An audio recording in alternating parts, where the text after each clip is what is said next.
Good day everyone. Mag-test lang tayo ng unit na binili ni Sir from Tagbilaran City, Bohol. Ang binili ni Sir is Wii G17 Force Silver. So bakit ganito yung start ng video? Kasi nagpalagay si Sir ng high impact hammer roller bago i-test yung unit. So testing natin. Lalagay na natin.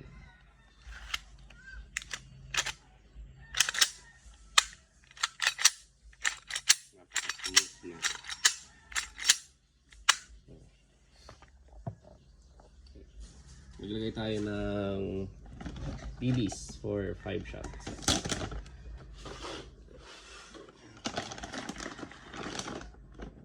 Five shots.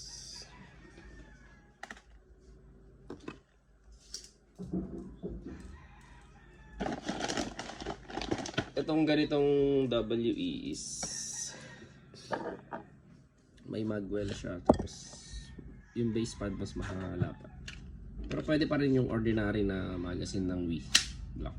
Alright. For Sir of Tagbilaran City, Bohol, Wii G17 Force firing